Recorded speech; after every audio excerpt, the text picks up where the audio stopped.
welcome to the Inviting Shift podcast. I'm so excited that you're here. This is the Midlife Woman's podcast for a confident and joyful journey.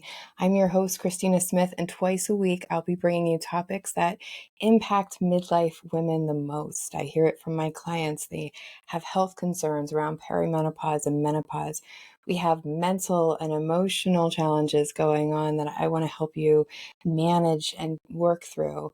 I want to talk about how we deepen our relationships and our friendships in midlife, and then what we do when we want more, how we get clear on that, and how we start moving forward confidently and joyfully, because that's what this journey is about. I want midlife women to come together, create a community to revolutionize how we see midlife.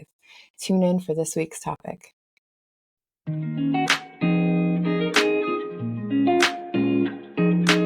Welcome back, shifters, to our month of self-love.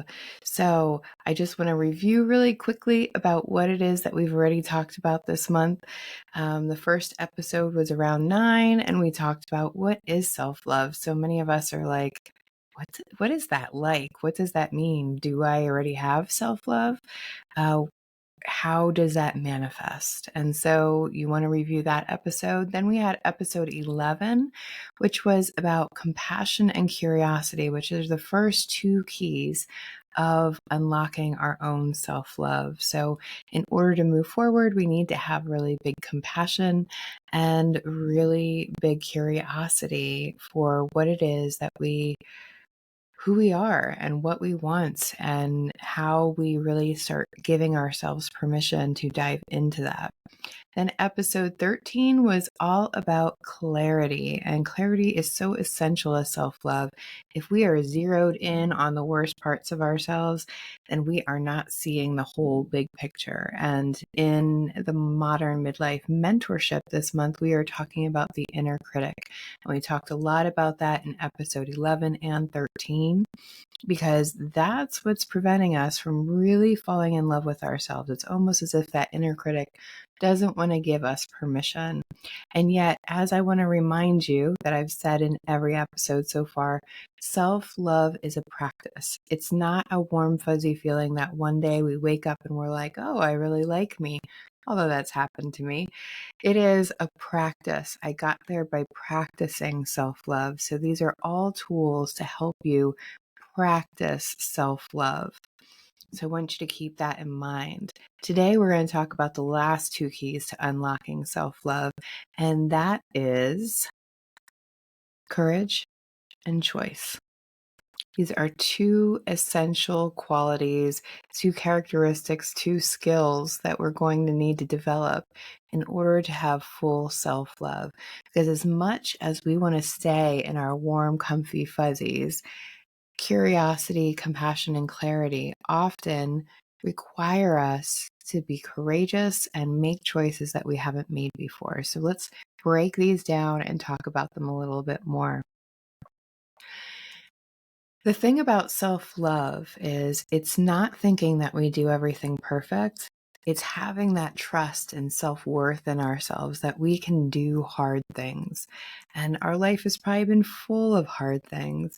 But as we move into midlife, we start setting this comfort zone around us, if you will. And this comfort zone means that we kind of confuse that safety with discomfort. And what that means is the things that we're afraid of are usually not unsafe. The things that we're afraid of are really uncomfortable. I'll give you that. Really uncomfortable. That could be failing. It could be a fear of doing something new. It could be a fear of leaving our comfort zone, even though it's not that comfortable. I've talked to a lot of women lately where they're in relationships because they've settled, where they just feel like, well, this is good enough. And it really isn't. And when we do that, what happens is we get stuck in this cycle of going, well, this is good enough, this is comfortable enough, but mainly because we have the fear of what would it be like if it wasn't like this, right? So we want to step out of that comfort, because that comfort is keeping us from growth. Discomfort often equals growth. When we get uncomfortable, we learn a lot about ourselves. We're really proud of ourselves when we do hard things. We celebrate. We have something to celebrate about ourselves when we do hard things. And these hard things might be a lot of things. Moving through feelings rather than avoiding them, right? And finding the wisdom in all of those feelings that we're having. What are my feelings trying to tell me about myself? It's also hard things could be managing fear, moving through fear, walking with fear, right? That's how Susan David, Dr. Susan David describes courage. It's fear walking. Okay. So that's why we're going to talk about fear today. The hard things could also be pulling apart our stories and telling ourselves the truth for the first time. And this could be, I've always told myself that I'm not graceful. And so, is that just a story that I'm making up? Where is the evidence that I'm graceful? And these things can be hard. Sometimes uncovering our gifts and strengths, it feels a lot harder than pointing out all of our faults. We are really good at that. Hard things could be asking for help. It could be making loving boundaries for myself. And it can be asking for what we want from our partners, from our friends, from our family. Those can be hard conversations. But courage is that fear walking. So even though we feel the fear, we can move through it because we trust ourselves to show up in the best way we can. We can't control all the outside things like other people or circumstances or acts of God, but we can control how we show up to it. And when we show up to it in a way that we feel really good about, we feel really good about ourselves. So, self love and confidence come from having courage in life. It does not come from being in our comfort zone. So, I want to just mention a few things about courage and how it shows up. First off, courage includes asking for help. Courage doesn't mean that we have to do it alone. It means that we're going to muscle up and move through it, but it doesn't mean that we have to do it alone. There's also quiet courage of being patient while we're waiting for something rather than trying to force something, right? So asking for help is also courage. Individuality or independence does not impact our courage. Courage brings authenticity and empowerment because doing the hard things does not mean that we have to do the hard things how everybody else does it. We could also be doing the hard things our own way. We could, when we're clear about our gifts, which was, last week's episode, we can use our gifts to move through courage, right? We can use the things that we really trust to get through the discomfort. I also want you to hear that what I was just saying before is discomfort is the key to deep joy. So many people say this because our lives aren't always joyful just because we stay in our comfort zone. That can keep us really, really small. And what we really get proud of ourselves is when we grow, when we do the hard things, when we put ourselves out there. It is risky, but we have something to celebrate then as well. The joy comes from riding through that discomfort. I mean, if you ever think about any big project or a big goal that you had, I'm sure that there was some discomfort. Like me going through college, there was some discomfort. I was working, I was doing a lot of things, and it was uncomfortable. And there was some sacrifice that I made in order to get through that. But when I graduated, I felt really so many of our goals are not going to be in our comfort zone. So we have to do hard things. And I know that you're courageous. You've gotten through a lot of things so far in your life. And so courage is going to help you move through it. And remember what I said? It's fear walking, is how Dr. Susan David in Emotional Agility describes it. Fear walking. So when we come up to that inner conflict of fear within ourselves, we have to pull apart those stories. We have to be our own cheerleader. We get to have the opportunity to trust ourselves that we can show up the way that we want to. So, one thing that we can do for our courageous side to remind ourselves how courageous we are is we can write a letter to ourselves. This is such a good act, a ritual of self-care, is writing a letter. Include all the things that you've accomplished, and it doesn't have to be huge things. If you've been depressed and getting out of bed is the most courageous thing you've done, that's courage. You get to decide what is courage, right? You get to decide what is courage. It might be staying, it might be leaving, whether that's a partner, a job, a friend, a family. You get to decide what is courageous in this letter. So I want you to write about all these accomplishments. I also want you to think about, how did these accomplishments improve your life or your self-love? How did you really see yourself in a better light after doing these hard things? I also want you to have gratitude for your courage in this letter. So thank your courage for showing up. Often we associate courage with the warrior archetype, but it could also be in our queen archetype of putting my foot down and deciding that what is right for me, even though it may not be right for other people. Those are all things that take courage. So I want you to write about your courage, and you get to decide what is courageous. So it could be big things, it could be small things. I hope that it's a combination of both, because I want you to give yourself a reason to celebrate your courage. And the more that we celebrate our courage, the more courageous we're going to be. Fair?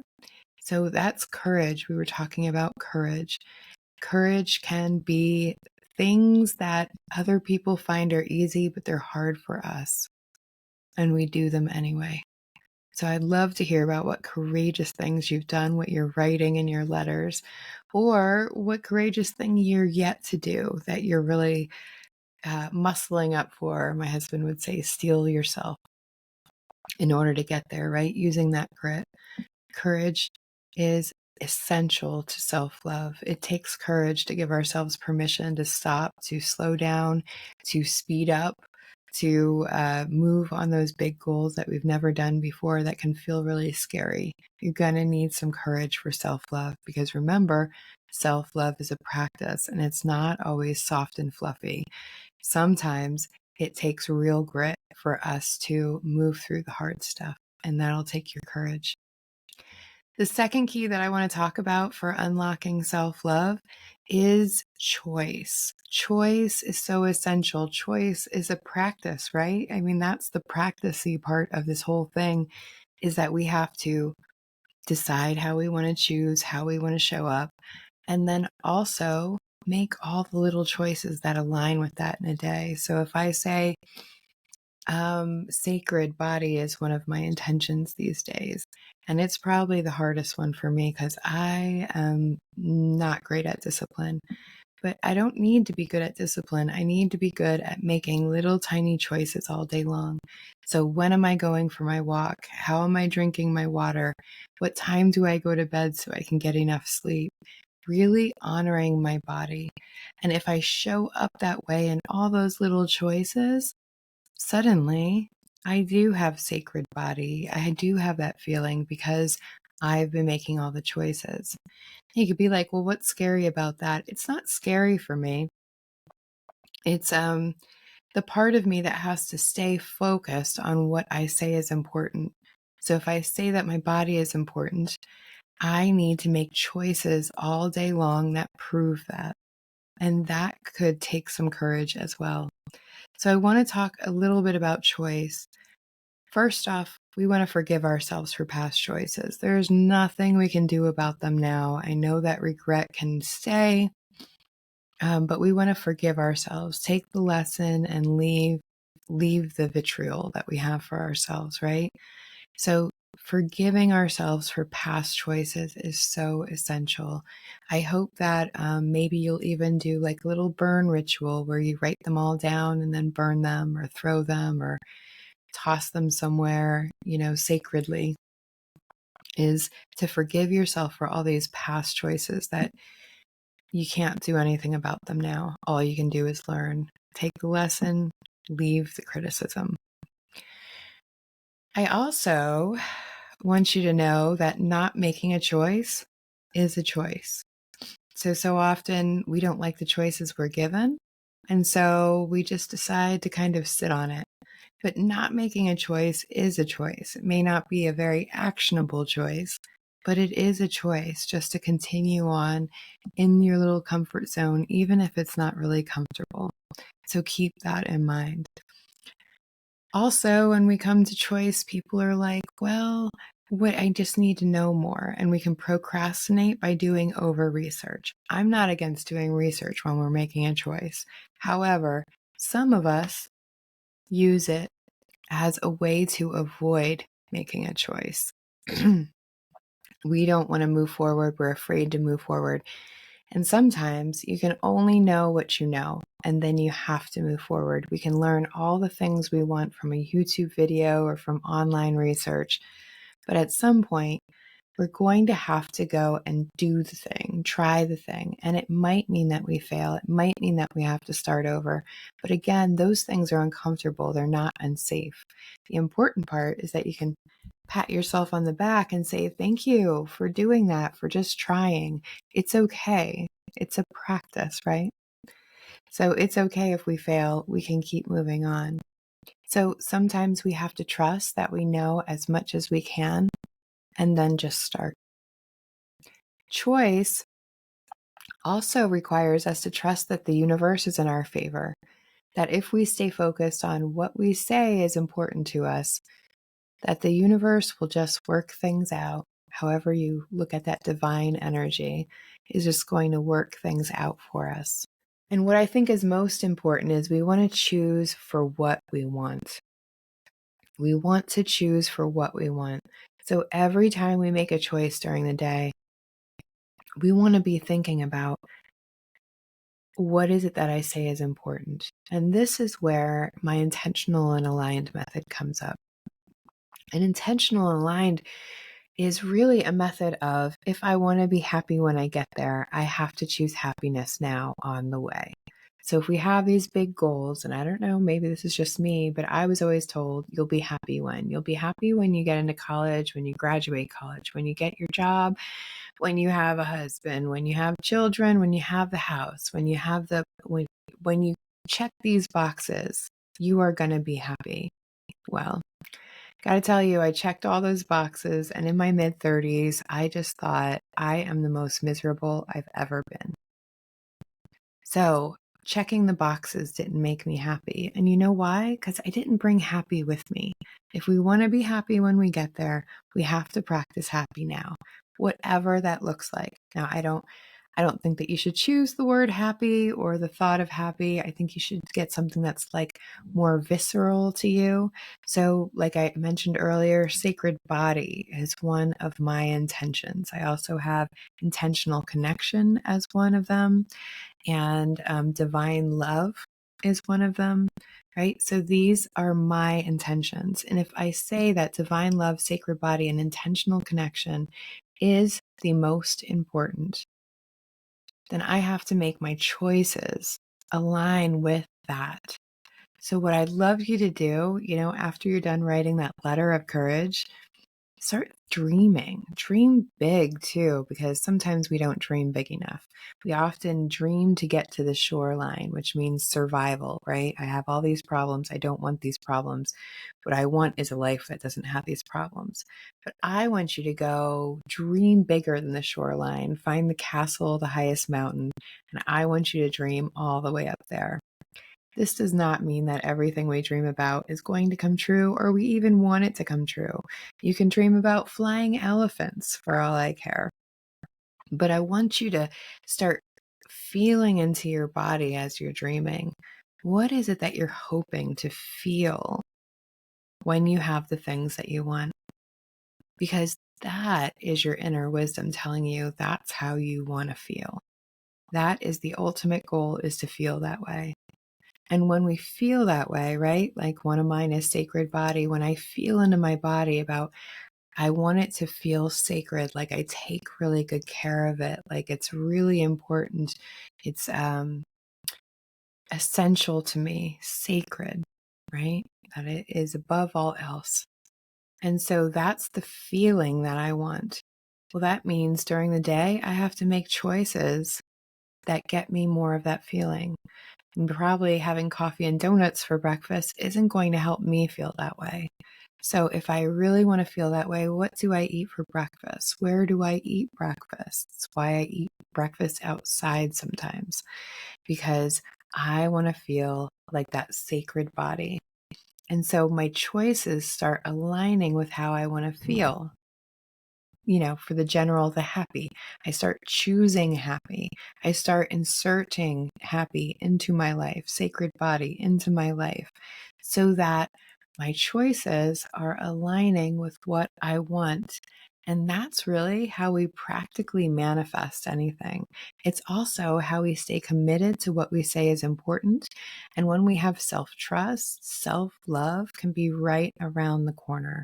So I want you to have this beautiful feeling of yourself, that you're really proud of yourself, that yes, not everything works out, but you show up to it anyway. That is, to me, the best way that we can really stay focused on this practice of self-love.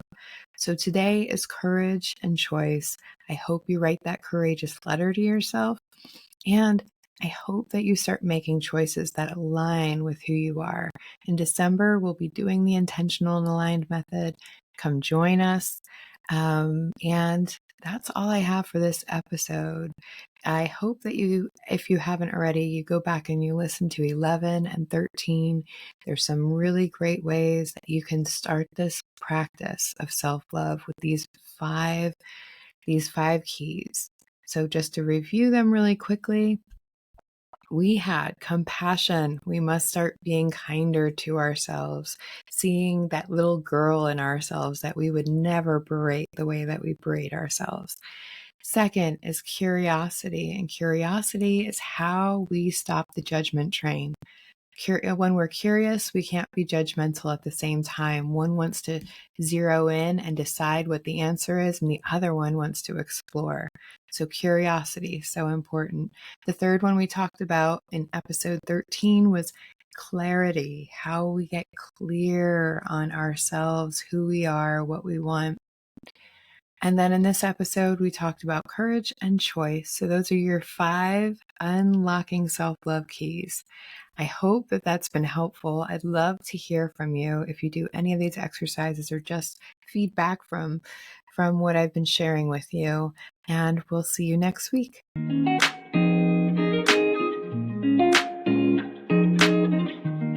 Are you tuned in and you're like, I wish I had a group of women that I could have these conversations with so I could hear their real lives, how they're experiencing these challenges, how they're getting to the celebrations, how they're building a journey that is more joyful and confident?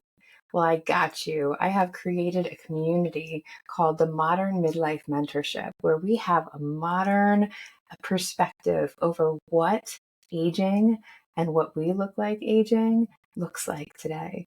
It doesn't have to be sitting in a rocking chair. In fact, there are so many women out there doing so many amazing things, as you can hear with my guests on the podcast.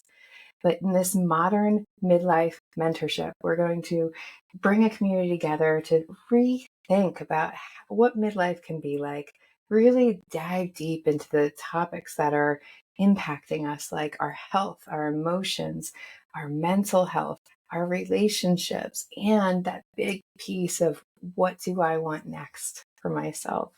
So if you are interested in being in a community, making more connections with women in midlife, and getting all the tools you need to really move through the challenges and get to those celebrations, then I want you to click the button below for the Modern Midlife Mentorship. Learn more, reach out if you have any questions, and I would love to see you there. Thanks for tuning in. I hope that you enjoyed the episode and that you were able to get something out of it. If that's true, then on Tuesdays and Thursdays, every week this season, I am going to be releasing more. So make sure that you hit that subscribe button, hit the like button, leave a comment. It all really helps us get seen by more women so that we can really revolutionize how we see aging and how we see ourselves while we're aging so that we can age more joyfully and confidently. I hope you're gentle with your humanness, especially in midlife. Bye.